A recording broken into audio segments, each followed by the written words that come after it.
मुझे तो बनाया गया है बूढ़ा।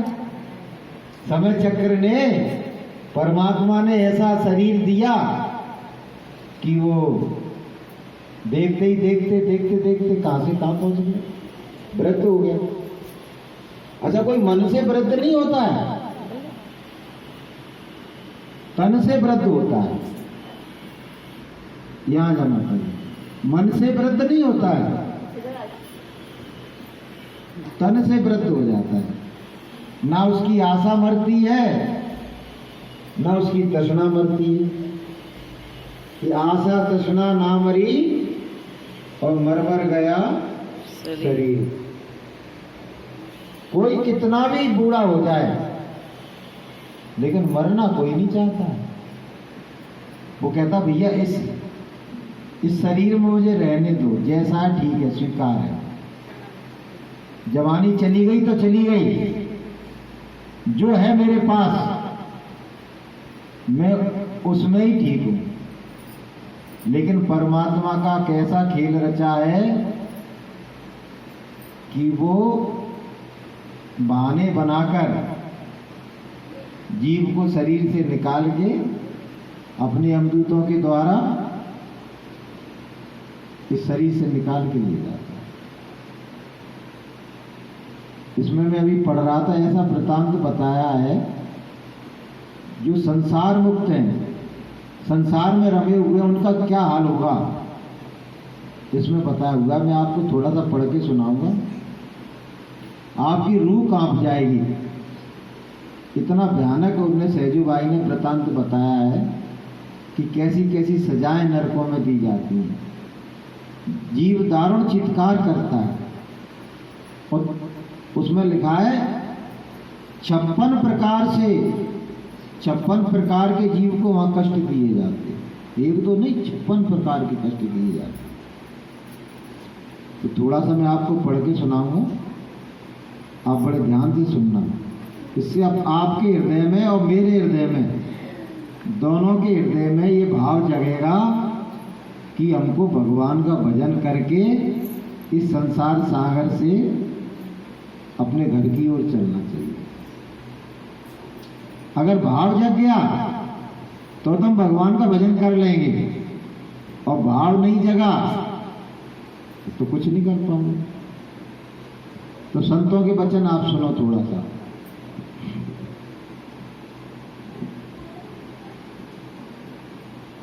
जय गुरुदेव। देखो, जब वो यमदूत लेने आते हैं तो जीव की कैसी दुर्गति होती है। जम की सूरत देख कर सुध बुध गई समाय, सुध बुध गई नसाय, और सहजो जो संकट बनो मुख सो कहो न जाए। सहजो भाई कह रही है, जब उनकी शकल देखता है ना जीव, तो भूत और पिशाच की जो शकलें हैं ना, वो तो कुछ नहीं है उनके आगे। जिनके भूत पिशाच की मारे अपन डर डर के मरे जा रहे हैं, और जम की शकल देख के तो इतना बुरा हाल होता है हमारा कि हमारी सुध बुध सब भूल जाती है। और ऐसा संकट आन पड़ता है कि जीव मुख से कुछ कह नहीं सकता है। कैसा संकट कि सहजो मृत्यु के समय पीड़ा हो तपार, और बिच्छू 1000 जो डंक लगे एक साथ। इतना बड़ा कष्ट जीवन में आ जाता है मृत्यु के समय कि ऐसा लगता है कि हजारों बिच्छू मेरे शरीर में चिपक गए। ऐसी वेदना और ऐसा कष्ट होता है। मृत्यु के समय यमदूत सामने आकर खड़े हो जाते हैं, तो उनकी शकल देख के होश हवास गुम हो जाते हैं, और ऐसी ऐसी यातनाएं सहन करनी पड़ती हैं जो वर्णन से परे हैं। उस समय बड़ी दर्दनाक पीड़ा होती है। ऐसा लगता है मानो कि 1000 बिच्छू मेरे शरीर पर चिपक गए। कितनी विपत्ति की घड़ी आने वाली है तुम्हारे सिर पर और मेरे सिर पर, सब पर ये विपत्ति की घड़ी मंडरा रही है।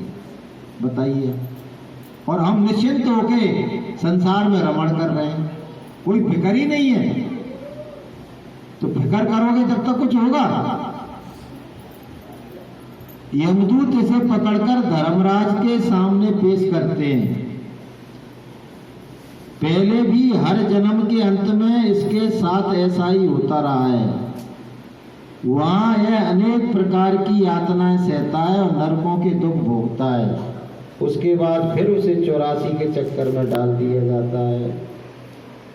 हर बार कोई क्रिया हो रही है, बार बार का कष्ट, बार बार जन्मों और पाप पुण्य के विधान के तहत बार बार हम पर दोष लग जाता है कि तुमने ये ईश्वर का विधान तोड़ दिया, तुमने ये तोड़ दिया। और संसार में रहते हैं तो गलती तो सबसे हो ही जाती है, क्योंकि जहां सुख भासता है वहां मन दौड़ता है। उसमें सुख है, क्षणिक सुख है, तो मन उसको भोगने के लिए लालायित रहता है, वही पाप बन जाता है। जैसे शराब कोई पीता है, क्यों पीता भी है? तो उसको पीने से उसको मस्ती आती है। अब वो तो अपनी मस्ती के लिए पी रहा है और वहां लिखा जा रहा है कि ये पाप कर्म बन गया, ये पाप बन गया, ये शराब पी रहा है। अब कोई मांस खाता है तो उसमें उसे कुछ अच्छा लगता होगा, उसे स्वाद आता होगा, कुछ तो आता ही होगा, उसको सुख भासता होगा वहां के इसमें है कुछ अच्छा ही है। लेकिन वहां तो उसमें लिख गया कि तूने ये पाप कर लिया, अब चल नरक में। काम करता है सुख के लिए और सजा मिलती है उसको अनंत दुख भोगने के लिए। फिर वो तरह तरह के दुखों से ग्रसित हो जाता है। तो संत कहते हैं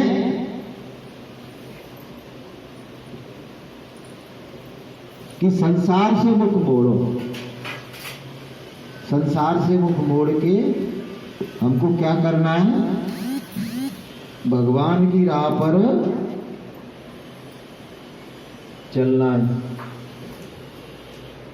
इस मृत्यु लोक में आयु पूर्ण हो जाने पर जीव के पाप कर्मों के कारण उसे बांधकर फिर से नरक में फेंक दिया जाता है।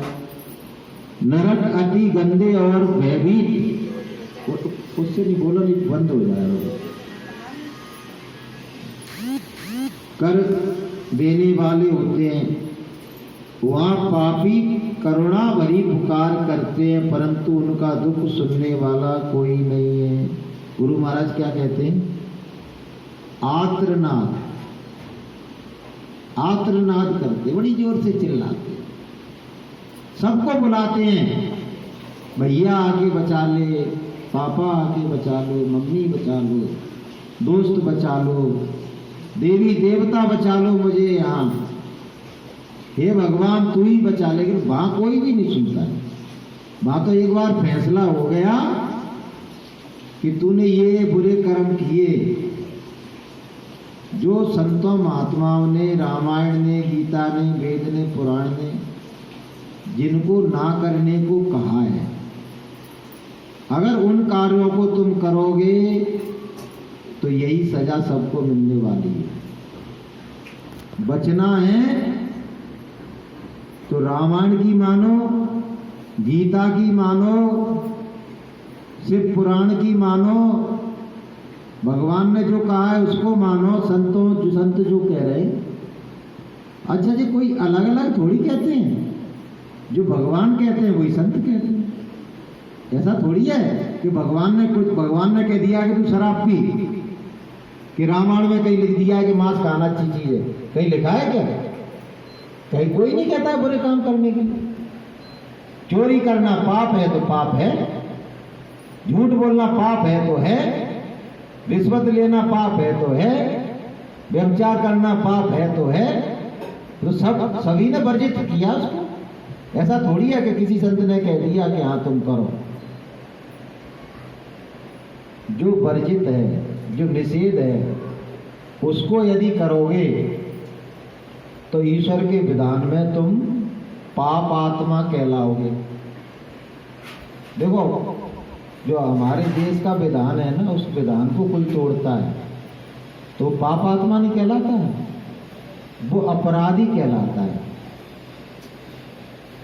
जुर्म किया उसने, वो अपराधी कहलाएगा। लेकिन ईश्वर के विधान को तोड़ा अपराधी नहीं कहलाओगे, तो फिर तुम पापी कहलाओगे। क्या कहलाओगे? पापी। और पापियों का कहाँ ठिकाना है? पापियों का ठिकाना, कोई पूछे ना कि पापी तुम्हें, बहुत भयानक पापी तुम्हें कहाँ मिलेंगे, बोले कोई तुमसे प्रश्न करे कि जी बताओ पापी तुमको कहाँ मिलेंगे, भयानक भयानक पापी, तो उसका एक ही उत्तर है कि सबरे पापी तुम्हें इकट्ठे देखना है तो नरकों में देखना पड़ेगा तुमको। सब नरकों में सड़ रहे हैं, नरकों में पिट रहे हैं, नरकों में। और थोड़े बहुत पापी हैं ते तुमको कहाँ मिलेंगे? इसी संसार में 84 योनियों में मिलेंगे। बकरे की गर्दन पर छुरी चल रही है, वो कौन है बकरा? ऐसी छुरियां उसने चलाई थी जब वो इंसान था, ऐसी थोड़ी चल रही है। उसको बकरा भगवान ने क्यों बनाया? उसका बदला चुकाने के लिए। समझ आ रहा आपके? तो पापी और महापापी आपको स्वर्ग में नहीं मिलेंगे। तुम कहो कि स्वर्ग में ढूंढने चले जाओ, वहां पापी मिल जाएंगे तुमको, वहां तो सब पुण्य आत्माएं जाती हैं। देवलोक में कौन जाती हैं? सारी पुण्य आत्माओं का वासा देवलोक में है। और सारे सत्संगियों का वासा कहाँ मिलेगा? जो सतगुरु की बताई हुई राह पर चल रहे हैं और जो भगवान के नाम का जाप कर रहे हैं, सुमरन कर रहे हैं, और ध्यान कर रहे हैं, भजन कर रहे हैं, सेवा कर रहे हैं, सत्संग में आ रहे हैं और सत्कर्म कर रहे हैं, उनका अंतिम वासा क्या है पता है आपको? कबीर साहब से लेके आज तक के जितने भी सत्संगी हैं, जिन्होंने गुरु की भक्ति की, उनका अंतिम वासा तुम्हें सबको इकट्ठा देखना है तो तुमको सत्यलोक में मिलेंगे।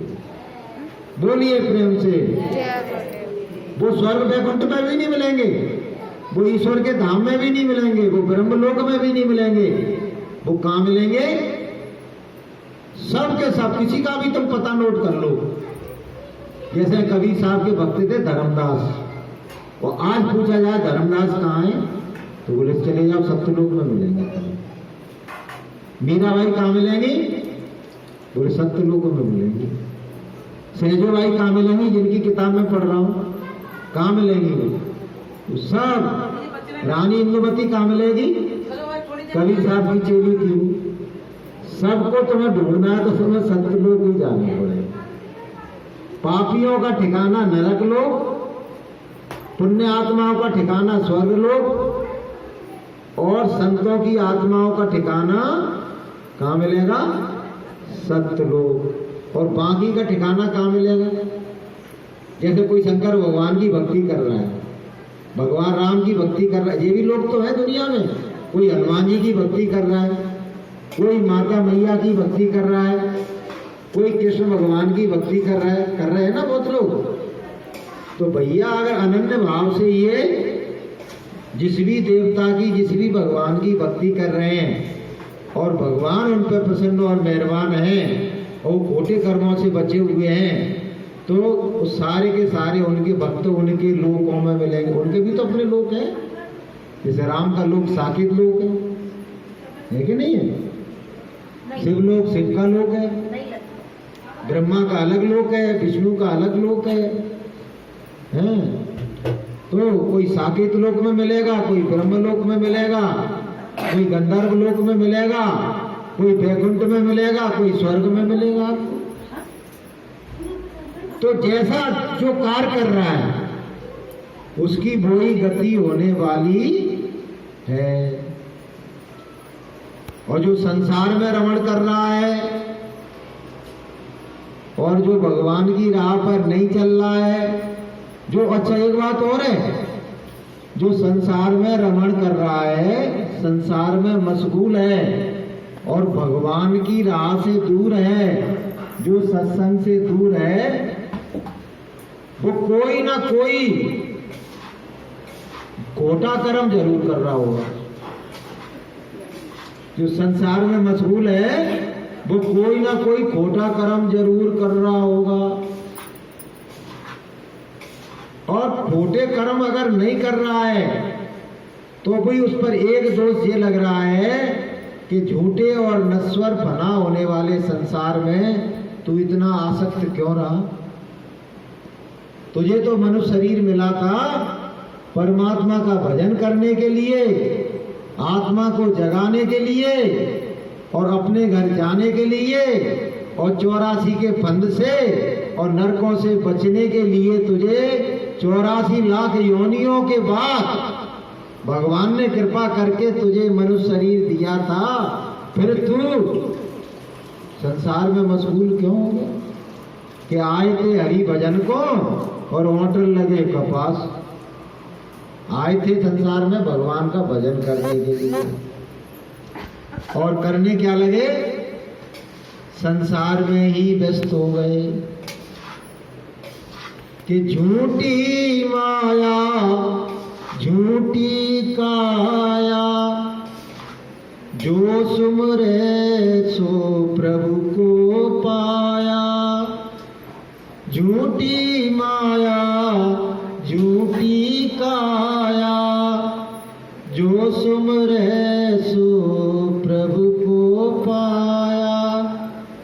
जप ले हरि का नाम रे बंदे, झूठी तेरी शान रे, मत कर तू अभिमान, मत कर तू अभिमान रे बंदे, मत कर तू अभिमान। तो ये काया भी झूठी है और ये माया भी झूठी है। माया का क्या स्वरूप है पता है कि माया का अंधकार निराला और बाहर उजला भीतर काला। माया का अंधकार निराला और बाहर उजला भीतर काला। इसको तू पहचान रे बंदे, झूठी तेरी शान रे, मत कर तू अभिमान, मत कर तू अभिमान रे बंदे, झूठी तेरी शान रे, मत कर तू अभिमान। तो माया का स्वरूप कैसा है? जैसे हम हैं, हम लोग बैठे हुए हैं, हम भी तो माया का एक स्वरूप है। तो हमारा स्वरूप कैसा है? बाहर से उजला है और भीतर से काला है और गंदा है, भीभत्स बदबू से भरा हुआ, घृणित पदार्थों से भरा हुआ हमारा सबका स्वरूप है। घृणित पदार्थों से भरे हुए हम, लेकिन बाहर से कैसे हैं? बढ़िया, अच्छे, सुंदर, आकर्षक, मनमोहक। कोई कोई को तो भगवान इतना रूप लावण्य दे देता है कि आदमी देखते ही उस पर मोहित हो जाता, देखते ही उस पर मोहित हो जाता। इतना सुंदर, इतना सुंदर है, इतना आकर्षक है, इतना मनमोहक है। लेकिन भैया चाहे कितना भी सुंदर हो, कितना भी आकर्षक हो, कितना भी मनमोहक हो, लेकिन वो माया का पुतला भीतर से घृणित है, भीतर से त्याज्य है। भीतर से कोई अपने आप से भी प्रेम नहीं कर सकता है। हमारा भीतर का स्वरूप यदि हमको बता दिया जाए ना, तो हमको अपने आप से घृणा हो जाएगी। भीतर का स्वरूप हमको बता दिया जाए कि ये तेरा हड्डियों का ढांचा है, ये मांस के चिथड़े तुझ में भीतर भरे हुए हैं, ये खून के फुब्बारे निकल रहे हैं और उसमें तरह तरह की गंदगियां भरी हुई हैं, कफ पित्त बात भरा हुआ है तो तुम ये कहोगे भैया मैं ये नहीं हो सकता, मैं ये नहीं हूं। फिर आप हाल कहने लगोगे नहीं भैया मैं तो आत्मा हूं और ये तो आवरण है, ये शरीर एक पिंजड़ा है और मुझे तो भगवान ने जबरदस्ती इसमें बंद कर रखा है और मेरा ऐसा स्वरूप नहीं है। तो फिर क्या कहोगे तुम? पता है? बोले तुम्हारा स्वरूप क्या है? बोले संतों ने बताया है कि शिवानंद रूपाय शिवोहम शिवोहम, शिवानंद रूपाय शिवोहम शिवोहम, ब्रह्मानंद रूपाय शिवोहम शिवोहम, ब्रह्मानंद रूपाय शिवोहम शिवोहम, आत्मानंद रूपाय आत्मानंद रूपाय स्वयं परमात्मा हम। कि भैया मैं तो आत्मा हूं, मेरा स्वरूप तो ईश्वर जैसा है, मेरा स्वरूप ब्रह्म जैसा है और मेरा स्वरूप तो स्वयं परमात्मा। क्योंकि रामायण में यही तो लिखा है कि ईश्वर अंश जीव अविनाशी और चेतन अमल सहज सुख राशि। कैसे हो तुम? पता है? तुम ईश्वर का अंश हो, जैसा ईश्वर है वैसे ही तुम हो। अच्छा तुमने हाथी का बच्चा देखा है? वैसे नहीं देखा? अच्छा कुत्ते का तो देखा होगा। अच्छा हाथी छोड़ो, हाथी का नहीं, हाथी कभी कभी आता है मोहल्ले में। कुत्ते का तो सबने देखा है, कुत्ते का तो सबने ही देखा है, तो कुत्ते का भी नहीं देखा। कैसा होता है? नहीं, कुत्ते जैसे ही होता है, बस कुत्ते का छोटा स्वरूप है वो। यही तो है ना, कुत्ते का छोटा स्वरूप है। हाथी का बच्चा कैसा है? हाथी का छोटा स्वरूप। हमारा बच्चा कैसा होता है? अच्छा इंसान का छोटा स्वरूप ही तो होता है, और वो ही धीरे धीरे बड़ा हो जाता है तो पूरा इंसान बन जाता है। हम क्या ऐसे ही थे क्या? हम भी तो बहुत छोटे से थे। एक महात्मा जी जा रहे थे तो एक गली मोहल्ले के गुंडे होते ना, वो महात्माओं की कदर नहीं करते हैं। गली मोहल्ले के जो गुंडे होते हैं ना, जो अपने आप में अहंकार ग्रसित रहते हैं, तो वो महात्मा जी से क्या बोला? अरे हटो यहां से, आगे भिक्षा मांगने। तो मुझको जानते हो मैं कौन हूं? महात्मा जी ने कहा कि मैं बताऊं तू कौन है? कि बेटा तू पहले माँ के गर्भ में था तो बहुत एक बूंद के बराबर था, फिर भगवान की दया से उसका विस्तार हुआ तो तू पिंड बन गया एक। फिर भगवान ने दया करी 5 महीने बाद तो उसी पिंड में से आंखें निकल आई, उसमें कान लग गए, उसमें नाक लग गई, उसमें मुंह लग गए, उसमें हाथ पैर बन गए। और फिर भगवान ने दया करी, तू माँ के गर्भ से बाहर आ गया, तो एक बहुत छोटा सा बच्चा था तू। और फिर भगवान माता और पिता ने तेरी सेवा करी और भगवान ने जो साधन दिए थे उसके जरिए तेरा जीवन चला। माँ के गर्भ में भी तुझको जिंदा रखा और माँ के गर्भ से जब तू बाहर आ गया तो माँ के स्तनों में परमात्मा ने ही दूध भर दिया, उसको पी पी के तू बड़ा हुआ, नहीं तू तभी बचपन में ही मर गया होता है। फिर धीरे धीरे तेरा विस्तार हुआ और विस्तार होते होते आज तू इस रूप में आ गया है। अब तू बता तू कौन है? तू एक बूंद थी वो है, या फिर छोटा सा बच्चा था वो है, या थोड़ा सा किशोर हुआ था इतना बड़ा हुआ था तू वो है, या आज तू जिस रूप में खड़ा है वो है? और आगे जो तेरा रूप होने वाला है ना, इसके बाद तू अधेड़ होगा, फिर तुझे बुढ़ापा आएगा फिर जर्जर शरीर हो जाएगा। तू कौन है? तू खुद अपने आप को बता दे। मैंने तो तेरा इतना विस्तार बता दिया, अब तू बता तू कौन है। तो शर्म के मारे वो पानी पानी हो गया कि महाराज आपने मुझे ज्ञान दे दिया कि मैं अपने आप को ही नहीं जानता कि मैं कौन हूँ, है कि कहीं कुछ था, कहीं कुछ हूँ, कहीं कुछ हो जाऊंगा, मुझे अपने स्वरूप का ही ज्ञान नहीं है। तो महात्मा जी ने कहा कि मन तू अपना ज्योति स्वरूप पहचान। तू जो देह में परिवर्तन हो रहा है वो परिवर्तित होने वाली देह नहीं है। तू परिवर्तित होने वाली देह नहीं है। तू वो आत्मा है जो ईश्वर का अंश है, और वो ईश्वर का अंश ईश्वर जैसा ही है, अन्यत्र दूसरा रूप नहीं उसका। जब हमको अपना बोध हो जाएगा ना, गुरु महाराज की दया से और साधना करके गुरु महाराज जब कृपा कर देंगे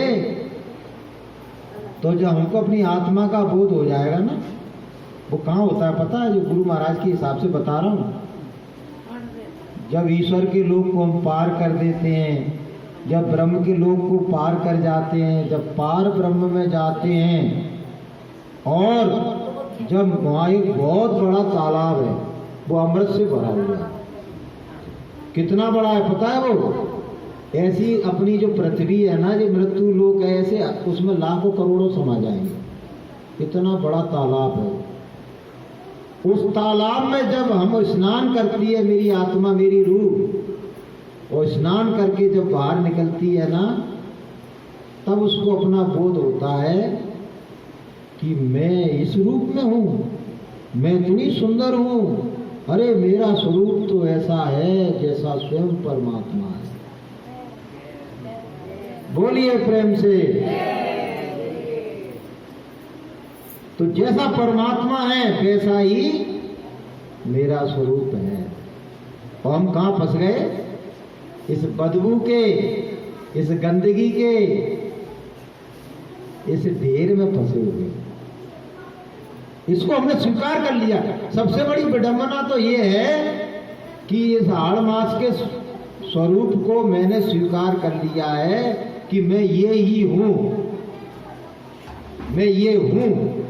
इसीलिए तो हमारी यात्रा खत्म हो गई। अगर हमने ये स्वीकार कर लिया कि ये मेरा देश है, ये मेरा घर है, ये मेरे बच्चे हैं, ये मेरा परिवार है और ये मैं हूं, तो फिर कहां जाओगे तुम? फिर किसको ढूंढ रहे? तुम तो खुद स्वीकार कर लिया ना तुमने। तो संत कहते इनमें से तुम कोई भी नहीं हो। परिवार तुम्हारा तुम्हारा नहीं है, घर तुम्हारा तुम्हारा नहीं है, देह तुम्हारी तुम्हारी नहीं है, रिश्ते नाते तुम्हारे तुम्हारे। जब अस्वीकार कर दोगे, जब विद्रोह कर दोगे, जब प्रतिशोध जागृत हो जाएगा तुम्हारे अंदर कि मैं इनमें से कुछ भी नहीं हूं, तो फिर तुम अपने आप को ढूंढने की कोशिश करोगे। मैं ये नहीं हूं तो मैं कौन हूं? मैं शरीर नहीं हूं तो मैं कौन हूं? तब तुम योग करोगे, तब तुम साधन करोगे, तब तुम सिमरन करोगे, तब तुम ध्यान करोगे, तब तुम भजन करोगे। पहले तुमको अस्वीकार करना पड़ेगा, रिजेक्ट करना पड़ेगा कि ये मैं नहीं हूं, ये मेरा परिवार नहीं। अगर है, अगर मैंने स्वीकार कर लिया, अगर है तो विद्यमान क्यों नहीं रहता है? चलो मैंने स्वीकार कर लिया कि मैं तो यही हूं, फिर विनिष्ट क्यों हो जाऊंगा? ये दे तो एक दिन जल के वहां मरघट में खाक हो जाएगी, फिर मैं कौन हूं? फिर बताओ कौन हूं? फिर मरने के बाद कौन हो तुम? तो मान लो कोई मर जाए तो दूसरे दिन जाके देखो भैया कि अब मैं कहाँ गया, तुम्हारी एक रात का ढेर डला मिलेगा। वो हड्डियां जो थोड़ी सी बहुत चल नहीं पाती है, थोड़ी सी, बोले कि वो फूल बीन में चलो साहब, फूल बीन में चलो। तो मैंने फूल कह दिया उनको, पूरे ढांचा जल गया, कुछ नहीं बचा, थोड़ी सी बची, उनको फूल कह दिया। तो अभी भी क्या तुम फूल हो? हड्डियां जो छोटी सी बची है वो है या रात का ढेर हो तुम? है? इसका मतलब मैं ये शरीर नहीं है, मुझे अपने आप की तलाश करना है। और वो तलाश केवल मानव शरीर के द्वारा की जा सकती है। अगर मानव शरीर में चूक गए तो फिर द्वारा भगवान तुमको अपने आप को खोजने की भी आपको अधिकार नहीं दिया। संसार में आके हमको दो चीजों को खोजना चाहिए था, एक अपने आप को खोजना चाहिए था और दूसरा जिसने संसार को बनाया उसको खोजना चाहिए था। कोई खोजता ना, अपने आप को खोज रहे हैं और ना बनाने वाले को खोज रहे हैं। बस दुनिया में फंस गए था, रिश्तों में फंस गए, नातों में फंस गए, संबंधों में उलझ गए। और ये माताएं बहनें है ना जी, बात चलिए तो मैं बता दूं, जवानी की अवस्था में अपने रूप लावण्य का श्रृंगार इतना करती रहती हैं कि उसमें चाहे पूरा घर का पैसा उजड़ जाए। वो गाना है ना कि 9 लाख मंगा दे सैया दीवाने, चाहे वो घर उजड़ जाए लेकिन हार 9 लाख का ही पहने। तो ज्ञान कहाँ हुआ फिर, बोध कहाँ हुआ है, बोध कहाँ हुआ? गुरु महाराज कहते थे, जो क्या कहते हैं, मथुरा में सोना चांदी पहन के देवियां आती थी। जय गुरुदेव।